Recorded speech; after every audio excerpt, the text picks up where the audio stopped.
ಆ B J ಪಿಯವರು ಪುಂಗಿ ಊದ್ತಾವ್ರೆ. High speed train ಕೊಟ್ಬಿಟ್ರಂತೆ, ಇಲ್ಲಿಂದ ಹೈದರಾಬಾದು, ಇಲ್ಲಿಂದ ಚೆನ್ನೈಗೆ. ಅದು ಟ್ರಯಾಂಗುಲರ್ ಟ್ರೈನ್, ಅದು ಬುಲೆಟ್ ಟ್ರೈನ್ ಅಲ್ಲ. ದಯಮಾಡಿ ಕೆಲವರು ಸೋಷಿಯಲ್ ಮೀಡಿಯಾದಲ್ಲಿ ಹೇಳ್ಕೊತಾವ್ರೆ ಇಲ್ಲಿಂದ ಇನ್ನು ಮೇಲೆ ಹೈದರಾಬಾದ್ಗೆ ಹೋಗೋಕ್ಕೆ 2 ಅವರ್ಸ್ ಅಂತೆ. 2 ಅವರ್ಸಲ್ಲಿ ಹೈದರಾಬಾದ್ಗೆ ಹೊರಟೋಗ್ಬಿಡ್ಬೋದಂತೆ.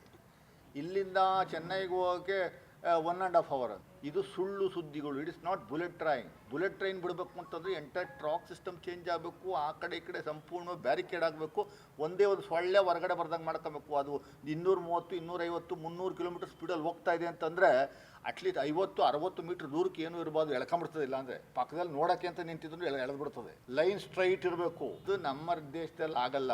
ನಮ್ಮ ದೇಶದಲ್ಲಿ ನೀವು ಆ ಥರ ಮಾಡೋಕ್ಕೆ ಹೋದರೆ, ಈಗ ಮಂಡ್ಯ ಅಂಥವ್ರು ಅಪ್ಪನ ಗಲಾಟೆ ಮಾಡ್ತಾರೆ, ನಮ್ಗೊಂದು ಸ್ಟಾಪ್ ಕೊಡಿ ಅಂತ. ಹಂಗೆ ಮಾಡೋಕ್ಕಾಗಲ್ಲ. ಇದು ಹೈ ಸ್ಪೀಡ್ ಟ್ರೈನು. ಇಲ್ಲಿಂದ ಹೈದರಾಬಾದ್ಗೆ ಹೋಗೋಕ್ಕೆ 10 ಅವರ್ಸ್ ತಗೋತಾಯಿತ್ತು. 10 ಕಿಲೋಮೀಟ್ರ್ ಜಾಸ್ತಿ ಮಾಡೋಣ, 110-120 ಕಿಲೋಮೀಟರ್ ಸ್ಪೀಡಲ್ಲಿ ಹೋಗ್ತಾ ಇದ್ದಿದ್ದು 135 ಕಿಲೋಮೀಟರ್ ಸ್ಪೀಡಲ್ಲಿ ಹೋಗುತ್ತೆ ಅಷ್ಟೇ. 1 ಅವರ್ ಕಮ್ಮಿ ಆಗುತ್ತೆ ಅಷ್ಟೇ. ಹೈ ಸ್ಪೀಡ್ ಇದು. ಹೈ ಸ್ಪೀಡ್ ಟ್ರೈನ್ನ ನೀವು ಇರೋ ಟ್ರೈನ್ ಸ್ಪೀಡ್ನೇ ಜಾಸ್ತಿ ಮಾಡಿಬಿಟ್ಟು ಹೈ ಸ್ಪೀಡ್ ಟ್ರೈನ್ ಅಂತ ದೊಡ್ಡದಾಗಿ ಘೋಷಣೆ ಮಾಡಿದ್ದೀರಿ ಅಲ್ಲಿ ಅಷ್ಟೇ.